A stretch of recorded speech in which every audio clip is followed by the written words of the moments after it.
Aleph, Chamishi, Zayin, Perak Zayin Aleph. V'yibiyom kalos Moshe l'hokim es hamishkan. We did the pasuk. We're holding in Rashi on the very bottom. V'yom kalos Moshe l'hokim. Lo nema b'yom hokim. Does say the day that he erected the Mishkan. It says when he completed erecting the Mishkan. When he completed, because it said the day that he erected it. Mlamid shel shivas yimei hamiluim hayemoshim amidum farko. For 7 days, the 7 days of the miluim, these the inaugural days, he would erect it and dismantle it every day. But that day, this is the 8th day, he erected it, did not dismantle it. He finished erecting it. This was the last time he erected it. Of course, after that, who dismantled it and erected it?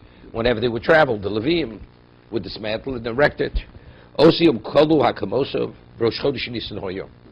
Chodesh Nisan, B'Sheni Nisra Poro, on the 2nd day of Nisan, they burnt the Paraduma, B'Shlishi, Huzu Hazoi Rishona, Ub'Shu Gulchu. On the 7th day, Gulchu, the Levim were sheared. It's interesting. I mean, we're going to do a Tosas today, Kedushin, where the Gemara cites a pasuk that a woman, a Kohenes, is not qualified to do the Avodah. So Tosas asks, if a Kohen does the Avodah, he's not wearing the big dekuna, he's not wearing the vestments, he's not considered a Kohen, and therefore it's not valid. Because the Gemara says in Zvochim, cites Gemara in Zvochim, that bigdeyam aleim, when they're wearing the vestments, kuanosam aleim, then they're considered kohanim. But if they're not wearing the vestments, they're not kohanim. It's as if they're not kohanim. It's like a zora, non-kohen who's officiating. So Tosas asks, what's even the consideration for a woman that avodah should be valid? She doesn't have big dekuna. It's like a kohen officiating with big dekuna. Ernie learned the Tosas already. No? Okay. So Tosas gives two answers. Either it's because she did wear big dekuna. So even if she's wearing the big dekuna, she had specially outfitted for her, tailor-made big dekuna, nevertheless it's possible. Second answer he gives, he says that if you're supposed to wear big dekuna, so big dekuna is only mentioned by the male Kohen. So if you're supposed to wear big dekuna, you don't, so then you're not a functioning Kohen. But if the Torah never prescribed big dekuna for a woman, so therefore her avodah is valid even without the big dekuna. That's the second answer. Okay? So there's a Gemara in Avodah Zarah, which we studied at one time. Not sure if Howard was there then. He was here. Yeah, okay. Okay. So I still see the scars from Avodah Zarah on him. So the Gemara asked Moshe Rabbeinu when he officiated in the Mishkan, what did he wear? What vestments did he wear? That's the Gemara's question. And the question initially was asked to Rabbi Akiva. They asked Rabbi Akiva a few questions. He didn't know the answer at first. And afterwards he answered that he wore a white tunic when he did the Avodah. Cholok Lovan. That's Gemara's answer. Cholok Lovan. That's what's Gemara's answer. I mean, seemingly, the Gemara's question was, did he need big dekuna? Moshe, to be able to, his Avodah be valid, did he need big dekuna?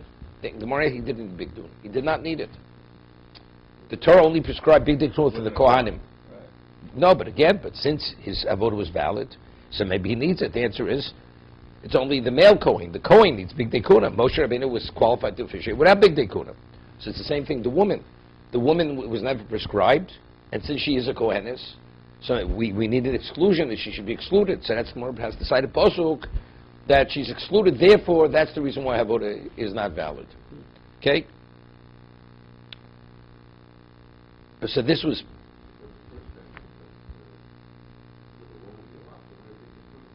Well, if she's no, she was supposed to. The Torah prescribes it. The Torah prescribes it. The Torah prescribes it. Finished.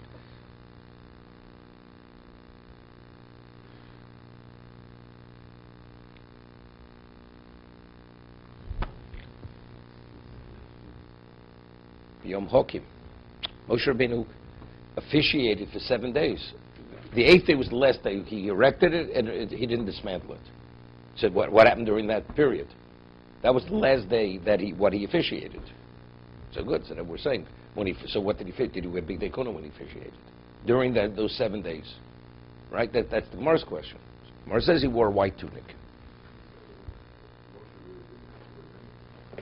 That's the Shaloi was mentioned. The Shaloi explains just to cover his nakedness, because the reason why you need vestments is because initially, what's the vestment? The vestment is the body, right? The neshama. The neshama is the essence of the person. The body is the vestment. But after Adam ate of the Eitz Hadas, right? His vestment became putrefied. So it's not an appropriate vestment anymore of the body. Therefore, the Kohen, it says L'kovru Teferis. The Kohen, when he wears, that glorifies him. He needs vestments. Can't come before Hashem without those vestments. Moshe Rabbeinu, that he himself mentioned in the name of the Ramchal, only two human beings that where's the neshama of a person? Where's the neshama located? Right above one's head. Initially, when Adam was created, it was within his body. It was not on top of his head.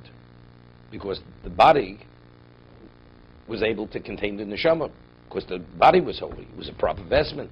But once he ate of Eitz Hadas, the body couldn't hold it. It wasn't the appropriate location anymore. So therefore it hovers over the head. Moshe Rabbeinu, that he purified himself to such a degree, it says, Koren or Ponov, he was an essence of holiness. His body was holy. His body was the proper vestment. So Ramchal writes, Moshe's neshama was within his body, was not on his head. Because his body was qualified to contain the neshama. How does that manifest itself inside or outside? And what's the difference? We still feel it all the time. Evidently, it's a different reality. It's a different reality. It's a different reality. You know what I mean? The body is meant to facilitate the neshama, right? The neshama can't function in the physical world. You need the body to act on its behalf, right? The neshama gives the order, the body acts. So it's a different integration of the neshama in the body. If it's in the body or it's on top of the body.